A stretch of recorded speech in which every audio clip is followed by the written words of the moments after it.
40년 동안 맏며느리로 살았어요. 새벽마다 밥 짓고 시어머니 병수발하고 제사도 혼자 지냈죠. 시어머니가 돌아가시고 유산 이야기가 나왔어요. 재산은 둘째 며느리 앞으로 되어 있습니다. 저는 아무것도 없었어요. 그날 밤 시어머니 서랍에서 봉투를 발견했어요. 제 이름이 적혀 있었죠. 열어보는 순간 40년의 진실이 쏟아졌어요. 본 영상은 실제 사연을 가상으로 표현한 작품입니다. 무료로 할 수 있는 구독과 좋아요를 눌러주시면 영상을 만드는데 힘이 됩니다. 시작하기 전에 어느 지역에서 듣고 계신지 댓글로 알려주시면 그곳으로 행복을 보내드리겠습니다. 이야기 시작하겠습니다. 안녕하세요. 저는 김정혜, 올해 62이에요. 저는 40년 동안 맏며느리로 살았어요. 40년이면 강산이 4번 바뀌는 시간이죠. 그 긴 세월 동안 저는 이 집을 지켜왔어요. 어제 시어머니가 돌아가셨어요. 85세였죠. 오래 편찮으셨어요. 마지막 5년은 거의 누워 계셨고 저 혼자 병수발을 했어요. 장례식장이 조용해요. 조문객들이 다 가고 가족들만 남았죠. 저는 한쪽 구석에 앉아 있어요. 다리가 아파서요. 사흘 동안 거의 못 잤거든요. 시어머니 영정 사진을 봐요. 환하게 웃고 계시네요. 생전에 저한테 그렇게 웃어주신 적 있었나요? 기억이 안 나요. 40년 전으로 돌아가 볼게요. 22에 시집 왔어요. 남편 준호 씨를 사랑해서 결혼했죠. 시집은 크지 않았지만 단정한 집이었어요. 시어머니가 대문 앞에 서 계셨죠. 첫인상이 차가웠어요. 앞으로 잘해야 해. 그게 시어머니가 저한테 하신 첫 말이었어요. 환영한다는 말도 반갑다는 말도 없었죠. 저는 고개를 숙이고 들어갔어요. 그날부터 시집살이가 시작됐어요. 새벽 5시에 일어나요. 40년 동안 매일요. 시어머니보다 먼저 일어나야 했거든요. 밥을 짓고 반찬을 차리고 상을 봐요. 숟가락 놓는 위치도 정해져 있었죠. 시어머니가 좋아하시는 대로요. 국이 짜네. 밥이 되네. 청소 상태가 이게 뭐야. 시어머니는 칭찬을 안 하시는 분이었어요. 잘하면 당연한 거고 못하면 잔소리가 쏟아졌죠. 저는 그냥 고개를 숙이고 들었어요. 맏며느리는 원래 그런 거라고 생각했거든요. 명절이 제일 힘들었어요. 추석, 설날, 제사. 1년에 제사만 5번이었죠. 전부 제가 준비했어요. 전 부치고 나물 무치고 탕 끓이고 밤을 새우는 날도 많았어요. 둘째 며느리 선희 씨는 안 왔어요. 멀리 산다고요. 바쁘다고요. 시어머니는 한 번도 뭐라고 안 하셨어요. 저한테만 엄격했죠. 넌 맏며느리잖아. 당연히 네가 해야지. 그 말을 얼마나 많이 들었는지 몰라요. 당연하다고요. 제 삶이 당연한 거였대요. 시아버지가 편찮으셨을 때도 저였어요. 병원에서 3개월을 살았죠. 밤새 간병하고 아침에 집에 와서 시어머니 밥 차려드리고 다시 병원으로 갔어요. 몸이 2개여도 모자랐죠. 시아버지 돌아가시고 시어머니가 쓰러지셨어요. 뇌졸중이었죠. 왼쪽 반신이 마비됐어요. 그때부터 5년 동안 제가 모셨어요. 기저귀를 갈고 몸을 닦아드리고 약을 챙기고 물리치료 받으러 병원에 모시고 다녔죠. 하루도 쉰 적 없어요. 제 몸도 아픈데 그런 건 신경 쓸 겨를이 없었어요. 남편 준호 씨는 바빴어요. 회사 일 한다고요. 둘째 아들은 지방에 살아요. 선희 씨는 시댁 일에 관심이 없었죠. 결국 다 제 몫이었어요. 힘들었어요. 너무 힘들었죠. 근데 버텼어요. 왜냐고요? 가족이니까요. 맏며느리니까요. 언젠가 인정받을 거라고 생각했어요. 시어머니가 고생했다라고 말씀해 주실 거라고요. 그 한마디만 들으면 다 괜찮을 것 같았어요. 근데 그 말씀을 못 들었어요. 시어머니는 눈을 감으셨거든요. 유언도 없이요. 장례식이 끝났어요. 집으로 돌아왔죠. 가족들이 거실에 모였어요. 남편, 둘째 아들 부부, 그리고 저요. 변호사가 왔어요. 유산 정리를 해야 한대요. 저는 한쪽에 앉아 있었어요. 유산이요? 저는 크게 기대하지 않았어요. 그냥 시어머니가 남기신 거니까 정리해야겠지 했죠. 변호사가 서류를 꺼냈어요. 읽기 시작했죠. 고인께서 생전에 재산을 정리해 두셨습니다. 저는 가만히 듣고 있었어요. 이 집과 예금 대부분은. 변호사가 잠깐 멈췄어요. 저를 쳐다봤죠. 둘째 며느리 이선희 씨 앞으로 되어 있습니다. 순간 귀를 의심했어요. 뭐라고요? 저는 변호사를 쳐다봤어요. 남편을 봤죠. 둘째 며느리를 봤어요. 선희 씨 얼굴이 보였어요. 놀라는 것 같기도 하고 아닌 것 같기도 하고요. 저는 아무 말도 못했어요. 머릿속이 하얘졌거든요. 40년이에요. 40년 동안 이 집을 지켰어요. 병수발하고 제사 지내고 온갖 일을 다 했어요. 근데 저한테는 아무것도 없다고요? 가슴이 무너지는 것 같았어요. 40년이 아무것도 아니었대요. 종이 한 장에 다 지워졌어요. 변호사가 나간 뒤 거실이 조용해졌어요. 아무도 말을 안 했죠. 시계 소리만 똑딱거렸어요. 저는 소파에 앉아 있었어요. 다리에 힘이 없어서 서 있을 수가 없었거든요. 머릿속이 하얘졌어요. 방금 들은 말이 계속 맴돌았죠. 집과 예금 대부분이 둘째 며느리 이선희 씨 앞으로 되어 있습니다. 그 말이요. 믿을 수가 없었어요. 둘째 며느리 선희 씨가 자리에서 일어났어요. 표정이 묘했죠. 놀란 것 같기도 하고 당황한 것 같기도 하고요. 근데 슬퍼 보이지는 않았어요. 저도 몰랐어요. 진짜예요. 선희 씨가 말했어요. 저는 쳐다보지 않았죠. 쳐다볼 수가 없었어요. 둘째 아주버님 부부가 나갔어요. 급히요. 문 닫히는 소리가 크게 들렸죠. 남편 준호 씨가 제 옆에 앉았어요. 한참을 아무 말도 안 했죠. 저도 말이 안 나왔어요. 여보. 남편이 겨우 입을 열었어요. 저는 남편을 봤어요. 눈이 마주쳤죠. 당신은 알았어요? 제 목소리가 떨렸어요. 남편이 고개를 저었죠. 나도 몰랐어. 진짜야. 거짓말인지 진짜인지 모르겠었어요. 40년을 같이 살았는데 갑자기 이 사람이 낯설게 느껴졌죠. 저는 자리에서 일어났어요. 비틀거렸죠. 남편이 부축하려고 했어요. 저는 뿌리쳤어요. 방으로 갔어요. 문을 닫았죠. 침대에 누웠어요. 천장을 봤어요. 눈물이 흘렀죠. 주체할 수가 없었어요. 40년이에요. 40년 동안 새벽마다 일어났어요. 밥을 짓고 청소하고 빨래하고 시어머니 눈치 보면서 살았죠. 명절마다 전 부쳤어요. 손이 기름에 데어도 참았죠. 허리가 아파도 서서 일했어요.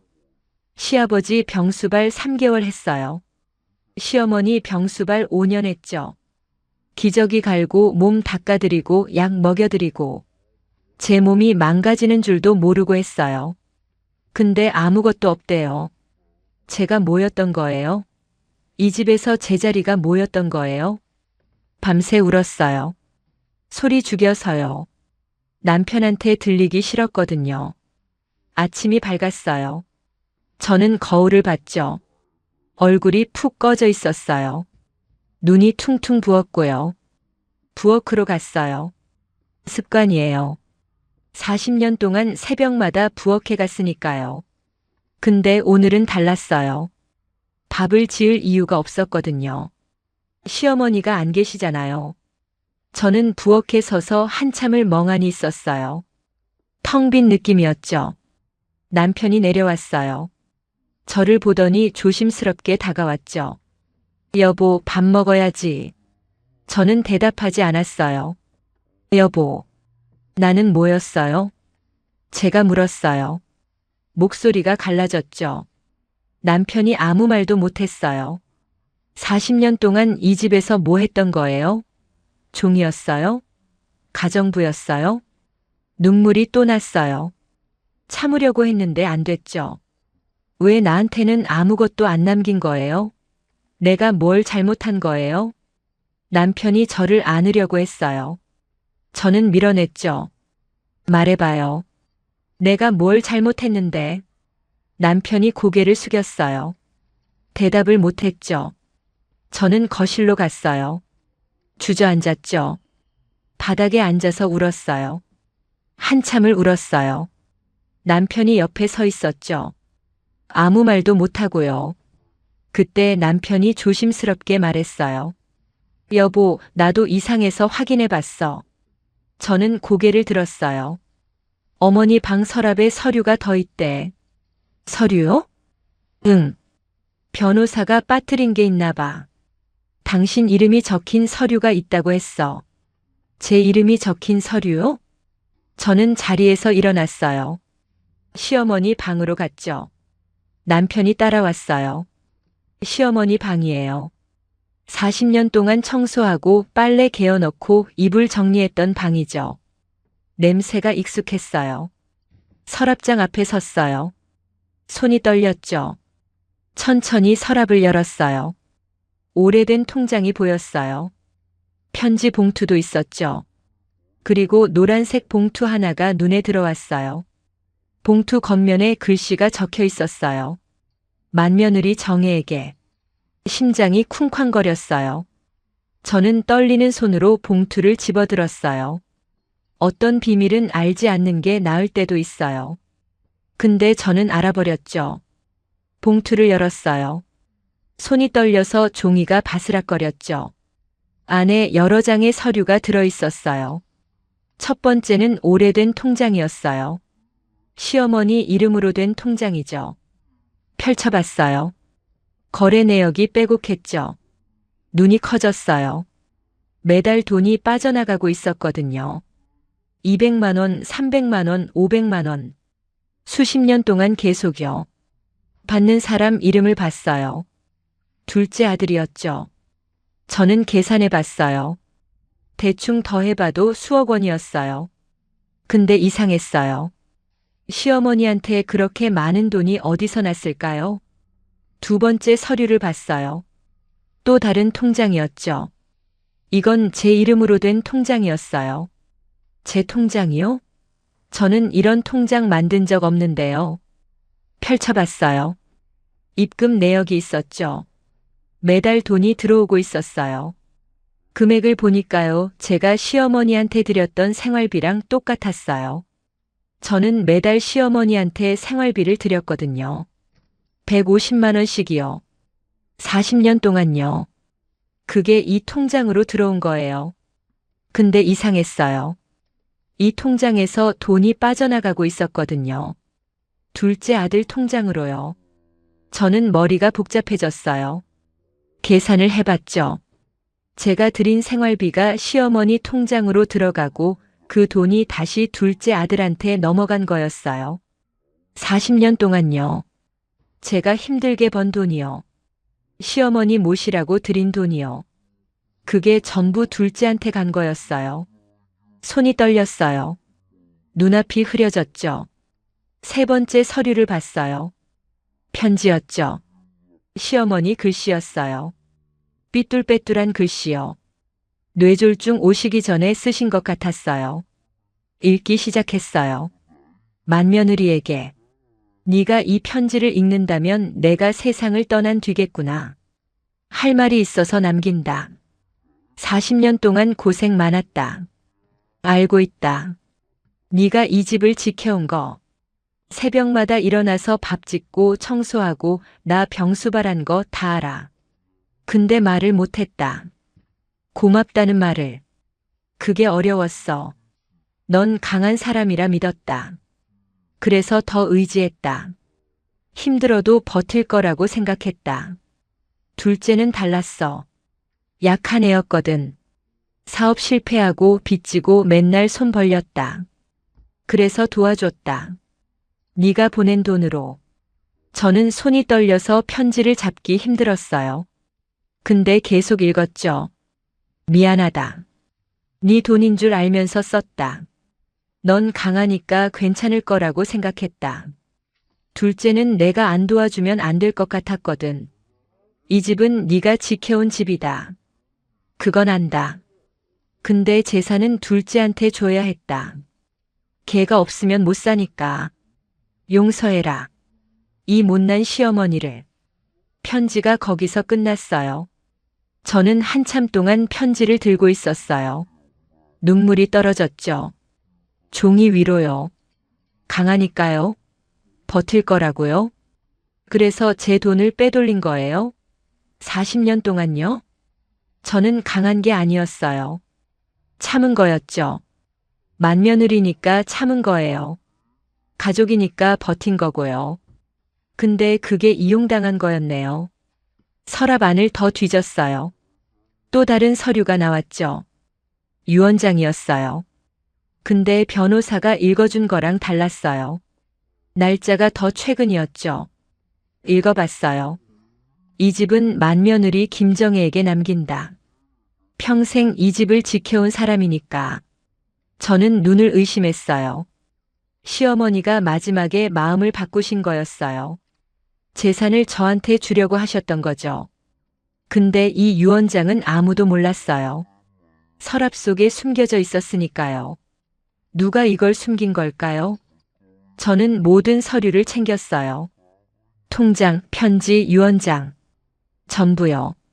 남편이 물었어요. 뭐가 있었어? 저는 대답하지 않았어요. 서류를 가방에 넣었죠. 여보, 뭐야? 말해봐. 저는 남편을 봤어요. 이 사람도 알았을까요? 몰랐을까요? 지금은 모르겠어요. 근데 알아낼 거예요. 저는 방을 나왔어요. 가방을 들고요. 가족들을 모아야겠어요. 모든 걸 밝혀야겠어요. 40년 동안 참았어요. 이제 그만 참을 거예요.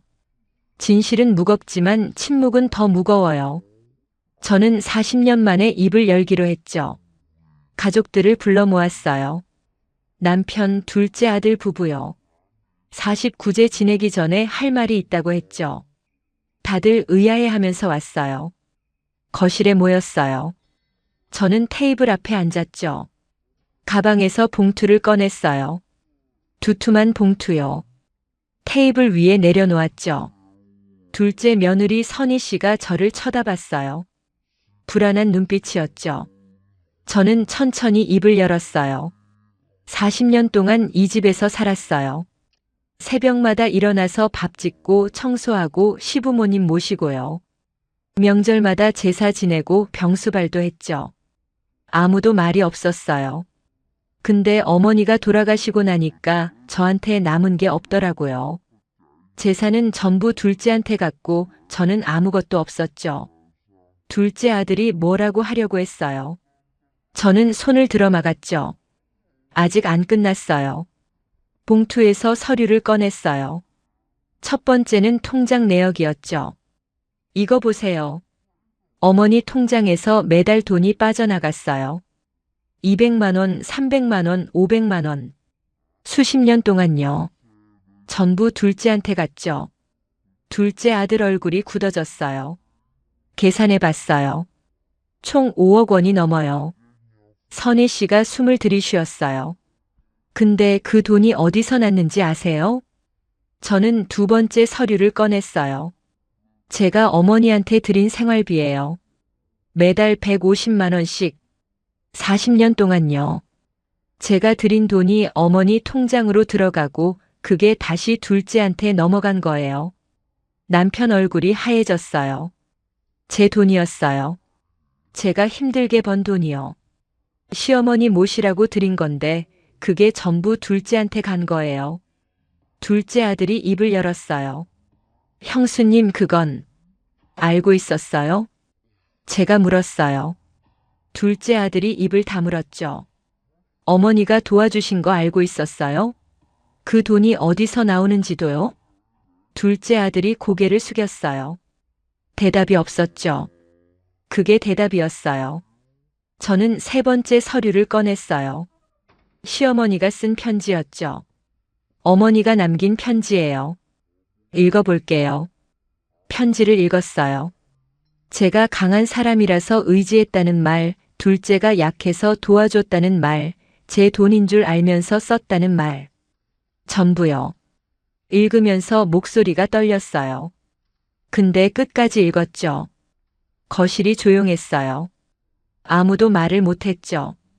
저는 마지막 서류를 꺼냈어요. 유언장이었죠. 이건 어머니가 마지막에 쓰신 유언장이에요. 변호사가 읽어준 거랑 달라요. 날짜가 더 최근이죠. 유언장을 펼쳤어요. 이 집은 맏며느리 김정혜에게 남긴다. 평생 이 집을 지켜온 사람이니까. 선희 씨 얼굴이 창백해졌어요. 어머니가 마지막에 마음을 바꾸신 거예요.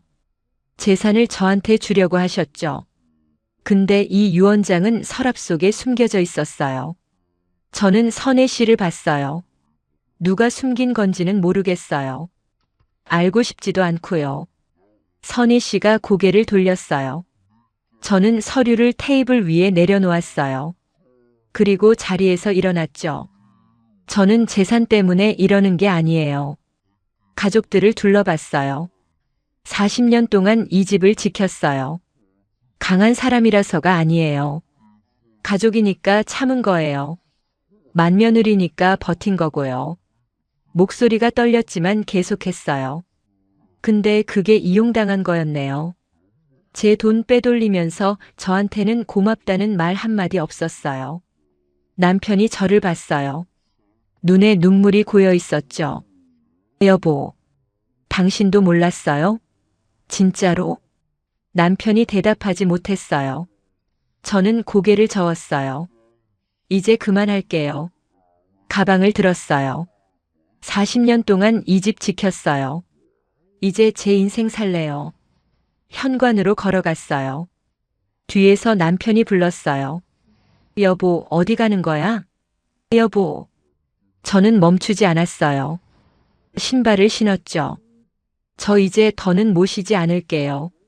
문을 열었어요. 밖으로 나갔죠. 뒤에서 소란스러운 소리가 들렸어요. 근데 뒤돌아보지 않았어요. 거리를 걸었어요. 햇살이 따뜻했죠. 바람이 불었어요. 이상했어요. 40년 동안 이 집에서 살았는데 나오니까 홀가분했어요. 어깨가 가벼워진 것 같았죠. 작은 원룸을 구했어요. 좁지만 제 공간이에요. 제가 원할 때 자고 원할 때 일어나요. 새벽에 밥 안 지어도 돼요. 한 달이 지났어요. 남편한테 연락이 왔어요. 집에 돌아오라고요. 저는 거절했죠. 둘째 부부한테도 연락이 왔어요. 용서해달라고요. 저는 대답하지 않았어요. 용서요? 언젠가 할 수 있을지도 몰라요. 근데 지금은 아니에요. 창밖을 봐요. 해가 지고 있어요. 40년 동안 이 집을 지킨 건 재산 때문이 아니었어요. 가족이라고 믿었으니까요. 근데 이제 알았어요. 진짜 가족은 서로 지켜주는 거라는 걸요. 한쪽만 희생하는 건 가족이 아니에요. 저는 이제 제 인생을 살 거예요. 늦었지만 시작할 거예요. 이야기가 감동적이었다면 구독과 좋아요 눌러주시고 주인공에게 응원의 댓글도 부탁드립니다. 10년 동안 하반신마비로 살았어요.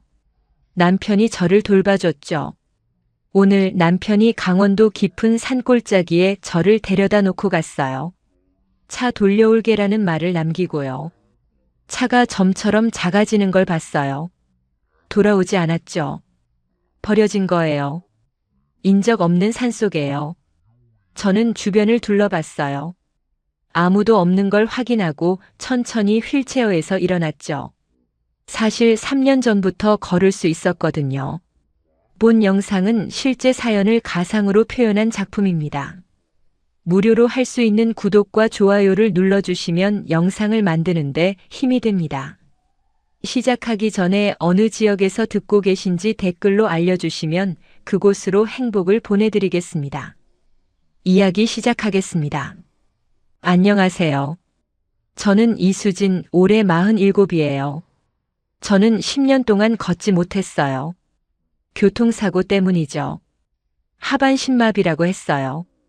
의사 선생님이 다시는 못 걸을 거라고 했죠. 오늘 저는 강원도 깊은 산골짜기에 혼자 남겨졌어요. 남편이 저를 버리고 갔거든요. 이야기를 처음부터 해드릴게요. 아침에 남편 성훈 씨가 말했어요. 오늘 드라이브 가자고요. 강원도 산골에 경치 좋은 곳이 있대요. 공기도 맑고 단풍도 예쁘대요. 저는 좋다고 했어요. 요즘 남편이 저한테 잘해주거든요. 예전보다 다정해졌어요. 주말마다 어디론가 데려가주고 맛있는 것도 사주고요. 근데 이상했어요. 너무 잘해줬거든요. 10년 동안 살면서 이렇게까지 잘해준 적이 없었어요. 무슨 이유가 있겠거니 했어요. 그냥 넘겼죠. 차에 탔어요. 남편이 휠체어를 접어서 트렁크에 실었죠. 저를 조수석에 앉히고 안전벨트까지 채워줬어요. 오늘 날씨 좋다. 기분 전환되겠네. 남편이 웃으며 말했어요. 저도 웃었죠. 고속도로를 달렸어요. 창밖으로 가을 풍경이 스쳐 지나갔죠. 단풍이 예뻤어요. 빨강, 노랑, 주황. 산이 불타는 것 같았어요. 2시간쯤 달렸을까요? 차가 고속도로를 빠져나왔어요. 좁은 시골길로 들어섰죠. 점점 산으로 올라갔어요. 길이 좁아졌어요. 아스팔트가 끝나고 흙길이 시작됐죠. 차가 덜컹거렸어요. 어디 가는 거야? 제가 물었어요. 조금만 더 가면 돼. 진짜 좋은 데야. 남편이 대답했어요. 눈은 앞만 보고 있었죠. 차가 멈췄어요. 산 중턱 어딘가였죠. 주변에 아무것도 없었어요. 나무만 빽빽했어요. 인적이 없었죠. 남편이 내렸어요. 트렁크에서 휠체어를 꺼내 펴더니 저를 태웠죠. 여기가 어디야? 제가 물었어요. 경치 좋지? 저기 저 산 좀 봐. 남편이 손가락으로 가리켰어요. 저는 그쪽을 봤죠. 산봉우리가 보였어요. 단풍으로 물들어 있었죠. 예쁘긴 했어요. 근데 으슥했어요.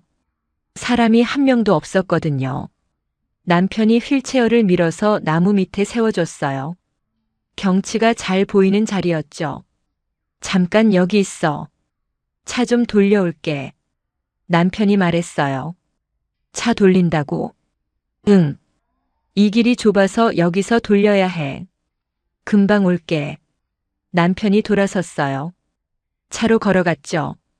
저는 휠체어에 앉아서 기다렸어요. 남편이 차에 타는 게 보였죠. 엔진 소리가 들렸어요. 차가 움직이기 시작했죠. 근데 이상했어요. 차가 돌아오는 방향이 아니었거든요. 산 아래로 내려가고 있었어요. 성훈 씨? 제가 불렀어요. 소리가 작았죠. 남편이 못 들었을 거예요. 차가 점점 멀어졌어요. 흙길을 따라 내려갔죠. 저는 가만히 바라봤어요. 차가 작아지는 게 보였거든요. 5분이 지났어요. 차가 점처럼 작아졌죠. 10분이 지났어요. 차가 안 보였어요. 20분이 지났어요. 아무 소리도 안 들렸죠. 저는 그제야 깨달았어요. 안 돌아온다는 걸요. 버려졌다는 걸요. 산속이 조용했어요. 바람 소리만 들렸죠. 나뭇잎이 바스락거렸어요. 저는 휠체어에 앉아 있었어요. 움직일 수 없었죠. 다리가 안 되니까요. 핸드폰을 꺼냈어요. 신호가 없었어요. 산이 깊어서 그런 것 같았죠. 주변을 둘러봤어요. 길도 모르겠고 사람도 없고 완전히 혼자였어요. 10년을 함께 살았어요. 사고 후에 남편이 저를 돌봐줬어요. 밥 먹여주고 씻겨주고 병원 데려가주고 고마웠죠. 근데 다 거짓이었나 봐요. 저는 차가 사라진 방향을 바라봤어요. 해가 기울고 있었죠. 곧 어두워질 거예요. 산속에서 밤을 보내야 할 것 같았어요. 아니, 어쩌면 영영 여기서 죽을 수도 있겠죠. 남편은 그걸 원했을 거예요. 저는 눈을 감았어요. 차가운 바람이 불었죠. 근데요, 남편은 몰라요. 제가 가만히 당할 사람이 아니라는 걸요. 비밀을 말할게요. 저는 걸을 수 있어요. 남편 차 소리가 완전히 사라졌어요. 산속이 고요해졌죠. 바람 소리만 들렸어요. 저는 천천히 주변을 둘러봤어요. 나무들 사이로 아무도 없는지 확인했죠. 새소리 말고는 아무것도 없었어요. 확실해요. 아무도 없어요. 저는 휠체어 팔걸이를 잡았어요. 손에 힘을 줬죠. 천천히, 아주 천천히 몸을 일으켰어요. 다리에 힘이 들어갔어요. 무릎이 펴졌죠. 허리가 세워졌어요. 저는 일어섰어요. 두 발로요. 조금 비틀거렸어요.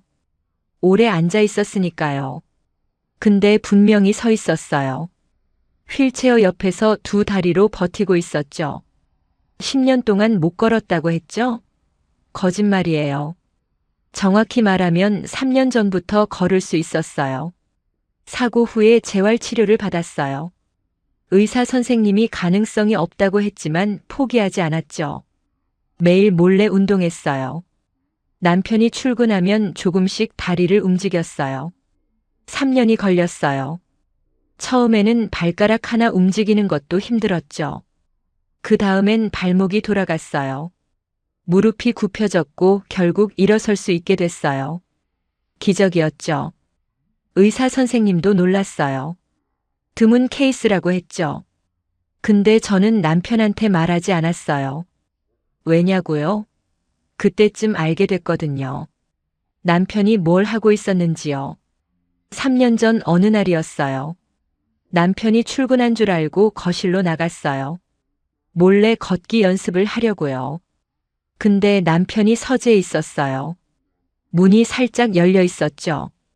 전화 통화를 하고 있었어요. 응, 미라야. 걱정 마. 곧 정리될 거야. 보험금이랑 재산 다 내 이름으로 돌렸어. 걔는 평생 휠체어 신세니까 뭘 알겠어. 저는 문 뒤에서 들었어요. 심장이 얼어붙는 것 같았죠. 미라. 그 여자 이름을 처음 들었어요. 근데 말투가 연인 사이 같았죠. 저는 조용히 방으로 돌아갔어요. 휠체어에 다시 앉았죠. 아무 일도 없었던 것처럼요. 그날부터 조사를 시작했어요. 남편이 뭘 하고 있는지요. 동생 지훈이한테 부탁했어요. 지훈이가 법률 일을 하거든요. 남편 몰래 통장 내역을 확인하고 부동산 등기를 떼봤죠. 충격적이었어요. 사고 후에 받은 보험금 5억 원이 남편 이름으로 되어 있었어요. 제가 받아야 할 돈인데요. 남편이 제 도장을 위조해서 빼돌린 거였죠. 집도 마찬가지였어요. 원래 공동 명의였는데 어느새 남편 단독 명의로 바뀌어 있었죠. 회사 지분도요. 저도 지분이 있었거든요. 결혼할 때 가져온 재산으로 산 거였죠. 그것도 남편이 가져갔어요. 그리고 오미라라는 여자요. 남편의 내연녀였어요. 3년 전부터 만나고 있었죠. 남편이 빼돌린 돈으로 그 여자한테 아파트도 사줬어요. 저는 분노했어요. 배신감에 잠을 못 잤죠. 근데 바로 따지지 않았어요. 왜냐고요? 증거가 더 필요했거든요. 저는 일부러 계속 마비인 척했어요. 남편이 방심하도록요. 휠체어에 앉아서 약하고 불쌍한 아내 역할을 했죠. 남편은 점점 대담해졌어요. 제 앞에서 전화도 받았죠. 저는 귀가 안 들리는 척했어요. 3년 동안 증거를 모았어요. 통화 녹음, 문자 캡처, 계좌 이체 내역, 부동산 서류. 전부요. 동생이 정리해줬죠. 그리고 기다렸어요. 남편이 결정적인 행동을 할 때까지요. 오늘이 그날이에요. 남편이 저를 산에 버렸어요. 하반신마비인 아내를 인적 없는 곳에 버리고 간 거죠. 살인미수나 다름없어요. 저는 이걸 기다렸어요. 마지막 확인이었죠. 남편이 정말 저를 버릴 사람인지요. 확인됐어요. 확실히요. 저는 주머니에서 핸드폰을 꺼냈어요. 아까는 신호가 없다고 했죠? 거짓말이에요. 신호 있어요. 위성 전화거든요. 만약을 위해 준비해뒀죠. 동생 번호를 눌렀어요. 신호음이 울렸죠. 누나, 어떻게 됐어? 동생 목소리가 들렸어요. 저는 담담하게 대답했어요. 이제 시작하자. 전화를 끊었어요. 저는 산 아래를 내려다봤어요. 해가 지고 있었죠. 노을이 예뻤어요. 남편은 모를 거예요. 자기가 버린 게 짐이 아니라는 걸요. 모든 걸 쥐고 있는 사람이라는 걸요. 복수는 소리 지르는 게 아니에요. 조용히 준비하는 거죠. 산에서 내려왔어요. 동생이 차를 가지고 왔거든요. 미리 약속해둔 장소에서 만났죠. 동생 지훈이가 저를 보더니 울었어요. 누나가 두 발로 걸어오는 걸 보고요. 누나 진짜 걷는 거야? 저는 웃었어요. 3년 동안 연습했어. 동생이 저를 꼭 안아줬어요. 한참을요. 저도 울었죠. 오랜만에 누군가한테 기댔어요. 차에 탔어요. 서울로 향했죠. 동생이 운전하면서 물었어요. 이제 어떻게 할 거야? 저는 창밖을 보며 대답했어요. 준비해둔 거 다 꺼내야지. 3년 동안 모은 증거들이 있어요. 동생 사무실 금고에 보관해뒀죠. 오늘 그걸 꺼낼 거예요. 사무실에 도착했어요. 동생이 금고를 열었죠. 두꺼운 서류 파일이 나왔어요. 저는 테이블에 앉아서 서류를 펼쳤어요. 3년 동안 모은 기록들이었죠. 첫 번째는 통장 내역이에요. 사고 후에 받은 보험금 흐름을 추적했죠. 제 사고 보험금 5억 원이 처음에는 제 이름으로 들어왔어요. 근데 일주일 만에 남편 계좌로 이체됐죠. 제 도장이 찍혀 있었어요. 위조된 거예요. 그때 저는 병원에 입원해 있었거든요. 의식도 없었죠. 두 번째는 부동산 서류예요. 우리 집이 원래 공동명의였어요. 근데 3년 전에 남편 단독명의로 바뀌었죠. 역시 제 서명이 위조돼 있었어요. 세 번째는 회사 지분이에요. 결혼 전에 제가 가지고 있던 회사 지분이 있었거든요. 아버지한테 물려받은 거였죠. 남편이 그것도 빼돌렸어요. 가짜 계약서를 만들어서요. 네 번째가 제일 중요해요. 내연녀 오미라 관련 자료죠. 남편이 오미라한테 아파트를 사줬어요. 강남에 있는 20억짜리요. 제 보험금으로요. 차도 사줬죠. 외제차요. 매달 생활비도 보내줬어요.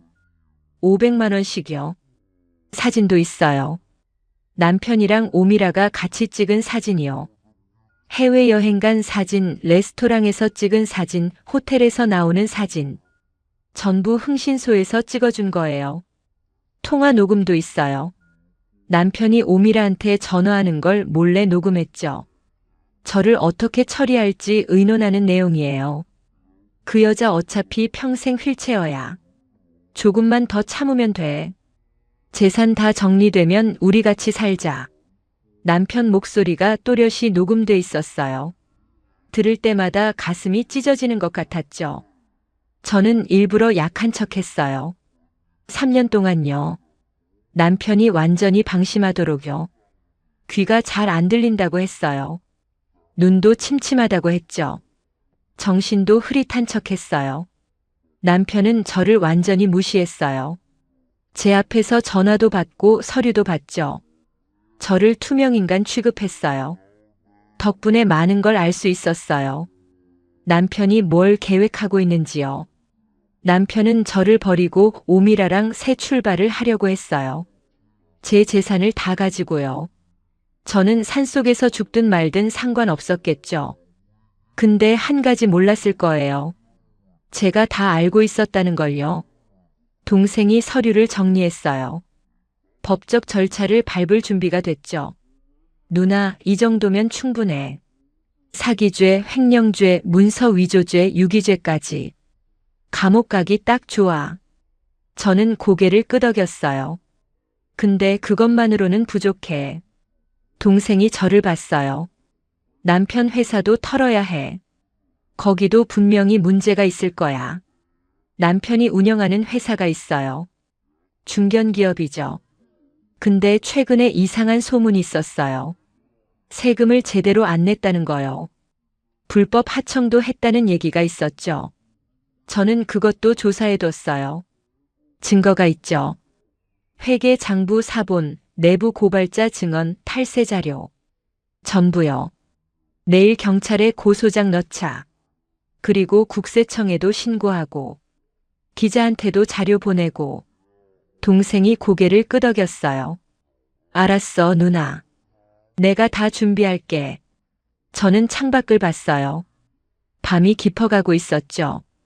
남편은 지금쯤 집에 돌아갔겠죠.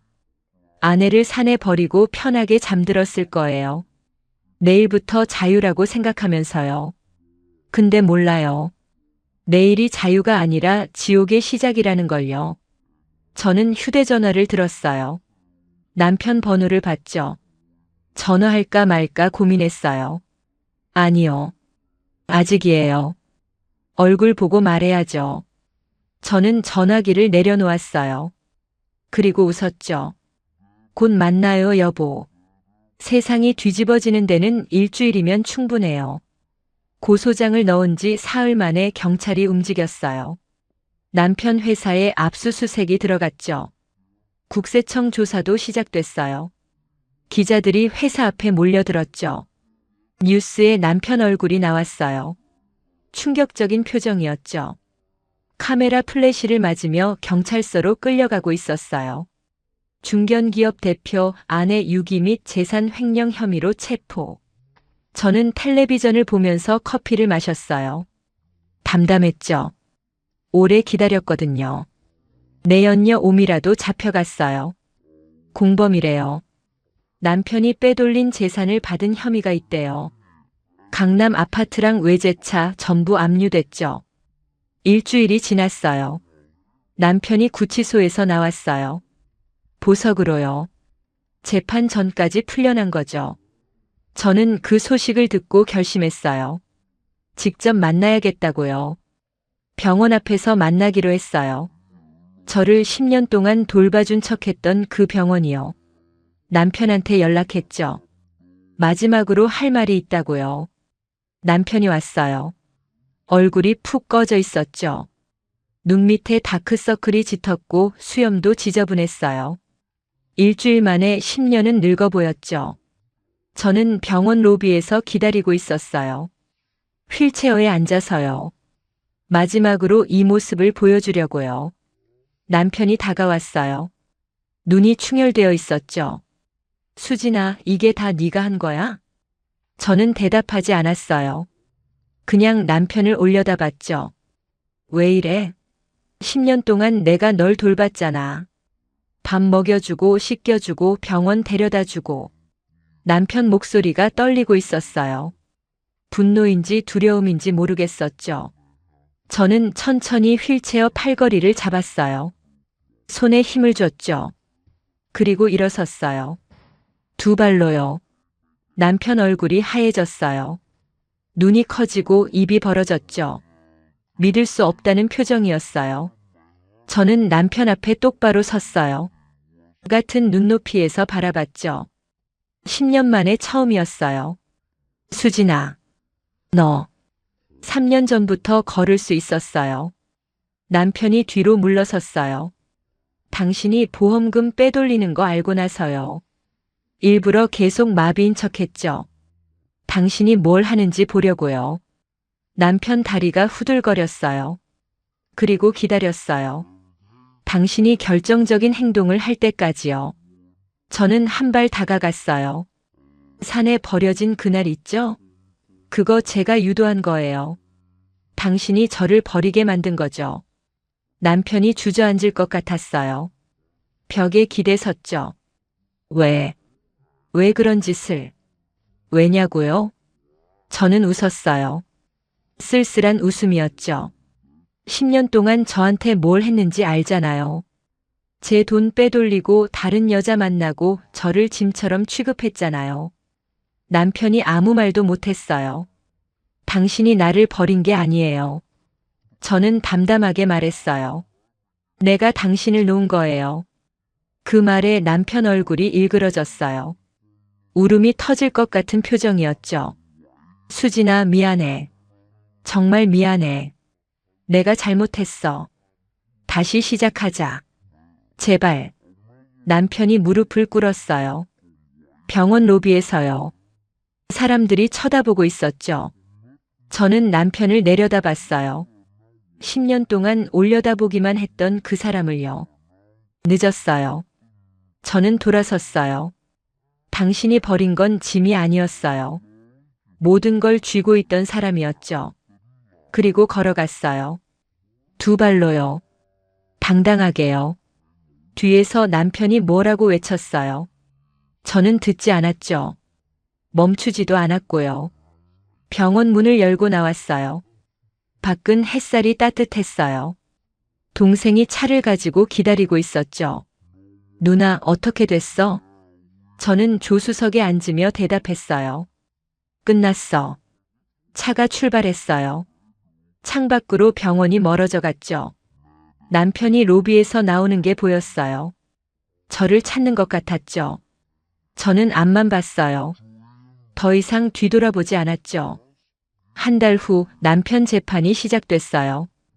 유기죄, 횡령죄, 사기죄, 문서 위조죄. 전부 유죄가 나왔죠.